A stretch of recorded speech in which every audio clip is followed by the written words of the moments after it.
Okay, well today I thought I would try watercolor. And color is not my strong suit, and watercolor is one step beneath it. But I tried, but I wanted to explain where my brain was going because maybe it'll happen. So at the farmer's market today, I propped myself up behind this stall and saw the soft underbelly of the stall as they were unpacking and getting things on their tables. So all of these racks of plastic containers, green containers, orange containers, and all of the activity here, but there was this diagonal line sort of them, the real world, versus me, the artist. And here's my shadow cast on the sidewalk. And here's my French easel and my palette with my paints. So my thought was to sort of show that difference between the artist and the subject. Okay, and it was very hot, it felt hot on the back of my little head.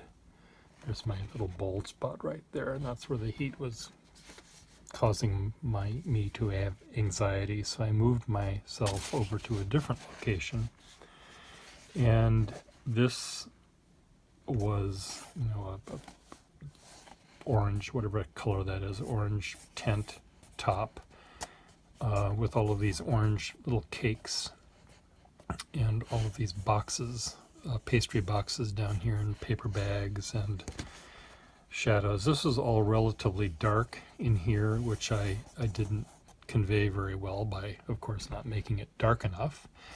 But in the background here, you see in bright daylight all of the brightly colored people that are going to and fro, and then some.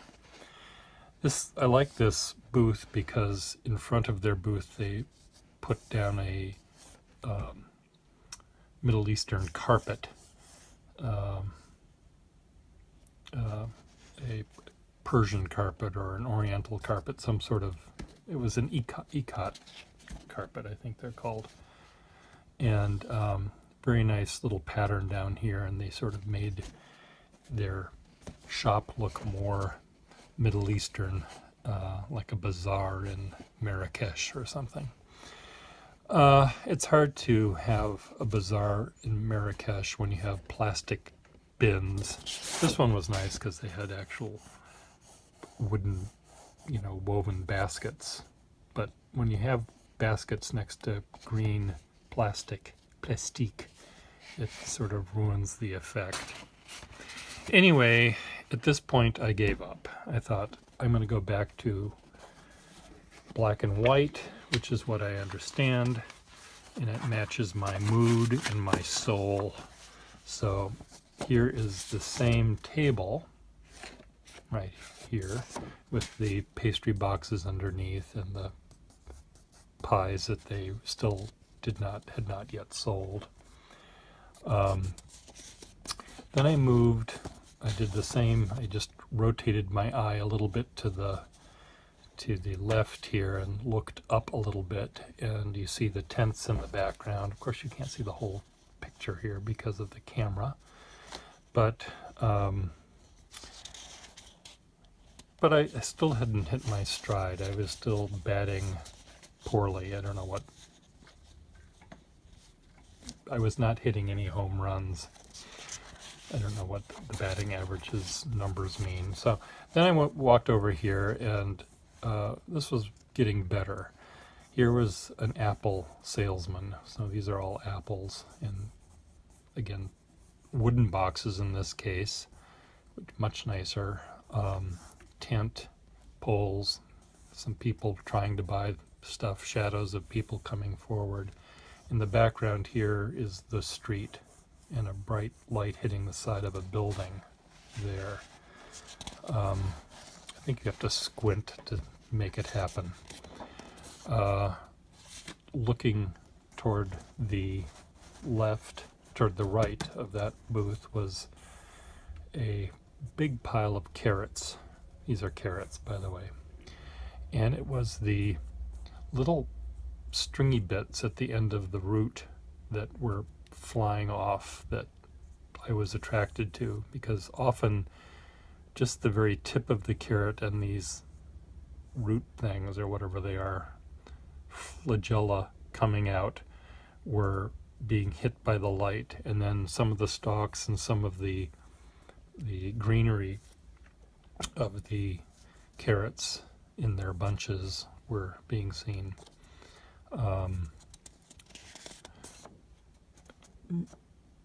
Yes, did I do this one next? I think I'm out of order, but that's okay. This was 2 tents. This had vegetables, these had flowers. And there was light hitting from behind this, which had a shadow of the flowers that were on the other side of the booth, which were quite nice, which you can't quite see, of course, in black and white and depressing color like this. There's a tree here. This was the fencing around a tree with red cross-hatching sort of chicken wire protecting the tree from I don't know what. Chickens, I guess, maybe. I don't know. Anyway, the bright light hitting this tent, it was really just neat seeing the barriers between 2 vendors. I find that very interesting these days, seeing not a single house or a single building, but the area they share, the borderline that they share, the property line, and I don't know, that just attracts me right now. And sometimes it's easier to draw a neighborhood or 2 or 3 houses rather than just one house. When I look at one house, it always looks vacant. Nobody's home. It always looks too alone. So I include other houses when I want to draw a house. So anyway, the flowers. People kept on walking by and getting in my way. I tried to draw someone here. This is supposed to be someone, but they sort of turned into the flowers. There's someone there, which you can't see. Prismacolor pencil is not forgiving. You put it down. It's like watercolor. You put it down and you can't erase it. You just have to put a line somewhere else to distract you from the mistake. The bright light hitting the top of this tent, you see it through the leaves of this tree. Here you see little dappled bits on this tent side there. Moving back toward the street, it was interesting for me to see the back side of the display. Here's the back of a vendor standing, and his customers are over here. And then these are all of the crates that he brought his apples to market. The street light, street post with its shadow cast, the street, crosswalk, all of the activity here, and this borderline between chaos and order, or light and dark, just cutting the picture right down in the middle, was what I was thinking. Here it's kind of the same thing. We had this arc, this crescent shape of tables with galvanized steel buckets full of flowers. I don't know what kind of flowers, orange ones. Those orange flowers and yellow flowers, they were, they sort of looked like carnations. You know, they were a densely packed clump of little tiny petals, whatever those flowers are. And, you know, the pretty display was here, and then the dead flowers just strewn on the cobblestones here, the street in the background. Here was a rather hefty lady with blue hair buying a bouquet. She was very interestingly shaped. Big, as I mentioned, on little tiny feet, balancing her way toward the cashier.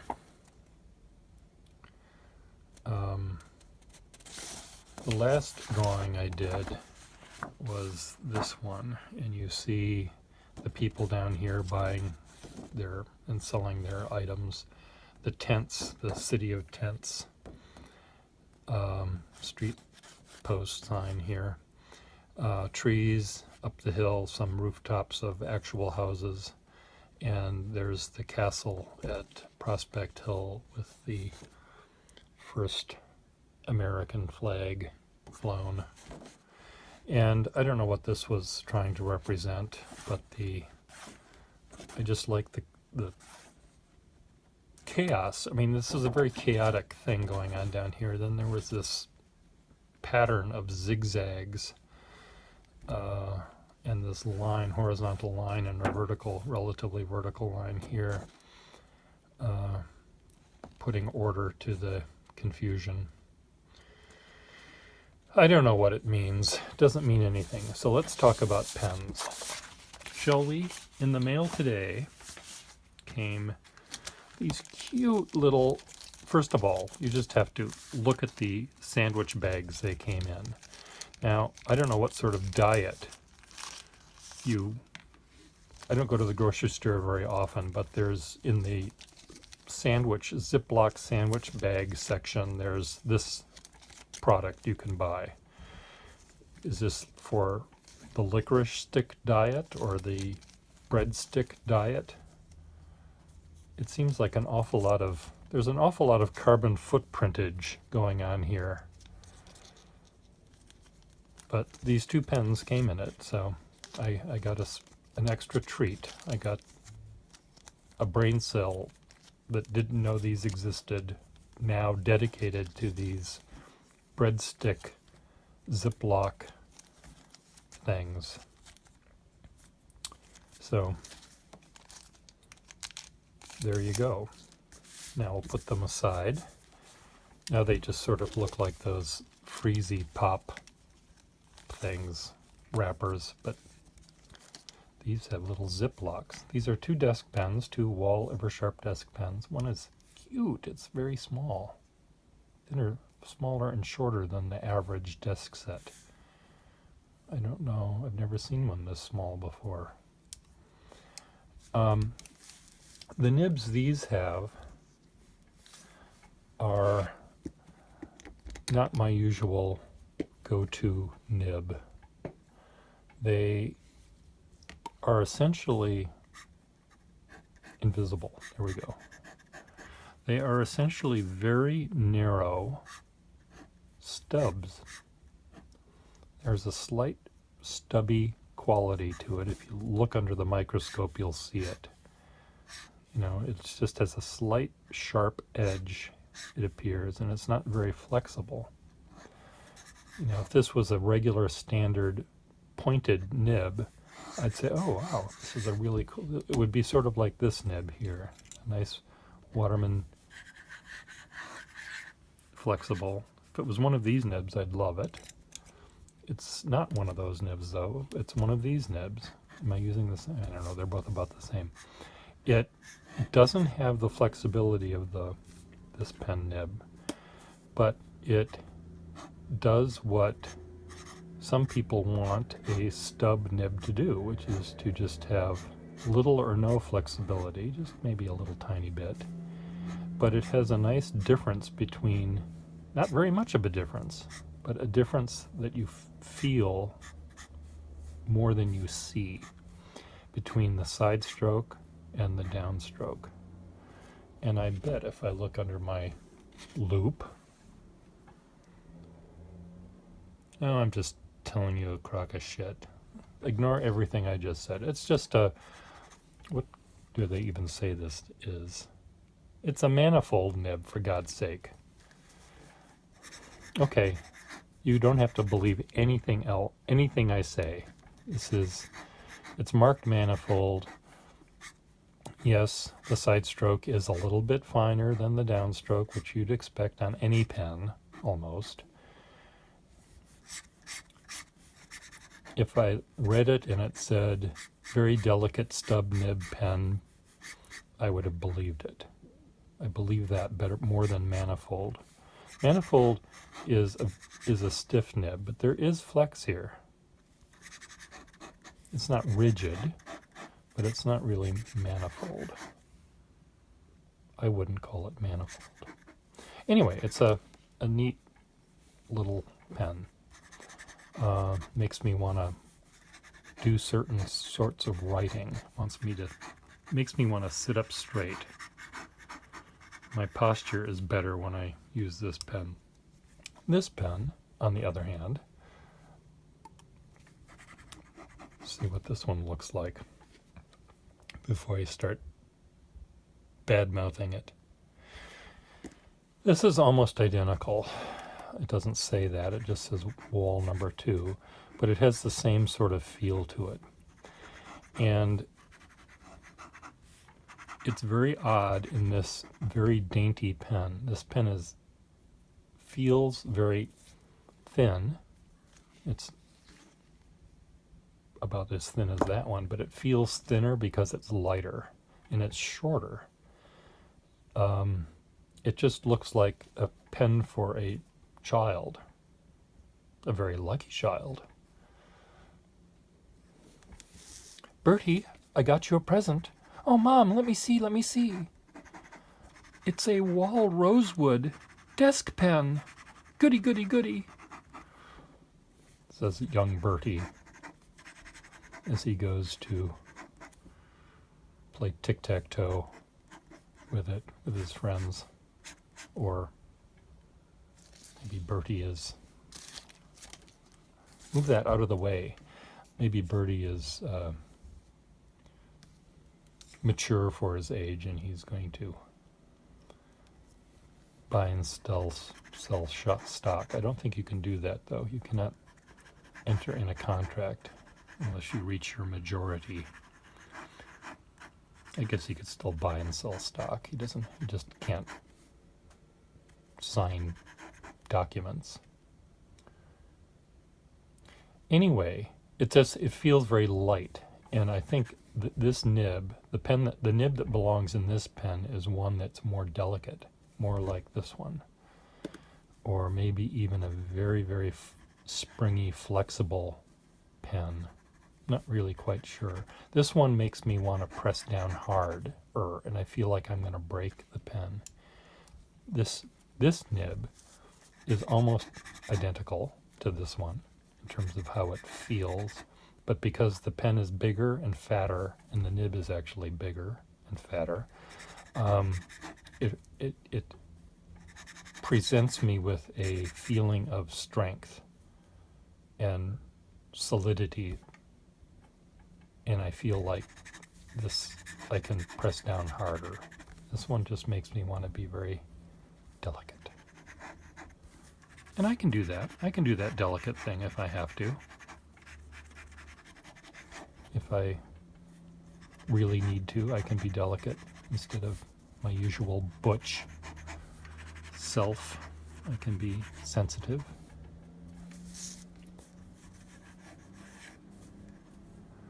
These nibs, though, are very, because they're manifold, and somewhat, well, because they're manifold, I'll just leave it at that. It makes me think that these were sold to someone who doesn't really have a lot of joy in their life. They just want to sign the contract, sign the check, sign the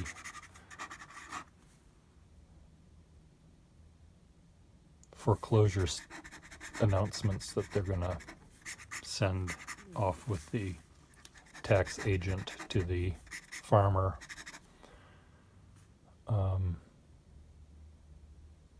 Birdie, come over here. Help Daddy. Help Daddy sign the foreclosure things. Oh, goody, goody, goody. Can I dot the I, Daddy? Can I dot the I? Yep. You can do that, kiddo. So anyway, they're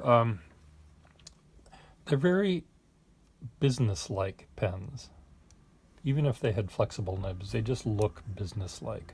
This, the wood grain matches the mahogany desk in the mahogany-lined office. This faded hard rubber would have been black and matched the soul of the banker holding the loan. If any of you people are bankers, I'm not trying to suggest all bankers don't have a soul. Certainly not you.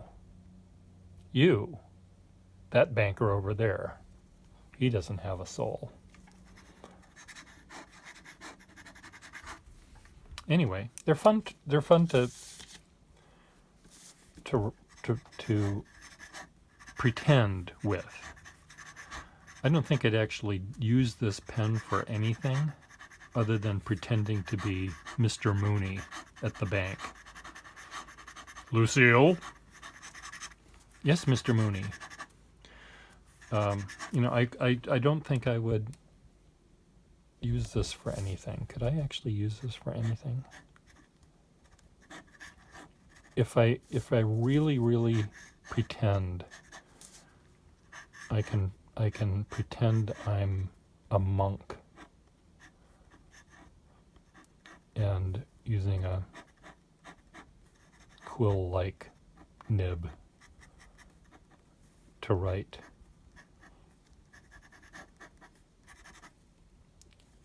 page after page of those diverse laws in Deuteronomy. It seems very authoritarian, this. This would not write a poem. This one wants to write a poem, but it doesn't know how to. It doesn't know the first thing about rhyming, or the first thing about meter. Well, I take that back. It knows the first thing, but it doesn't really know how to do it. But there's something about this nib that's a little bit more giving than this one. Maybe it's the lightness of this thing.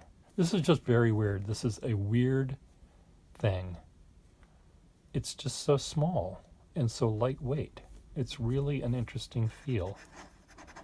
I think I will try to find a different nib to put in it and see if my life changes. I like these life-changing moments. So what did I learn today? I learned that I can't do watercolor. God damn it. Oh. Have to get out my cue card. God damn it.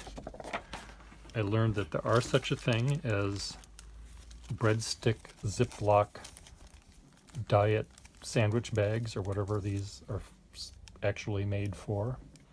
And I learned that they make a small one of these. It is making me rethink all of my thoughts about, I just have to recalibrate my thinking about these pens because of this thing. It's not supposed to be this small. It's supposed to be big.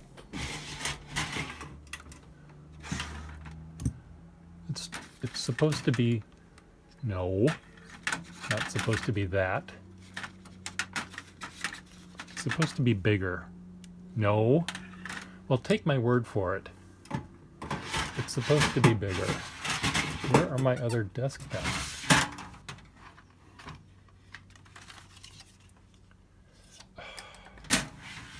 It's supposed to be bigger. This is just very strange. I'll never find a socket for this. In a million years, I won't find a socket. So, there you go. See you later. Bye.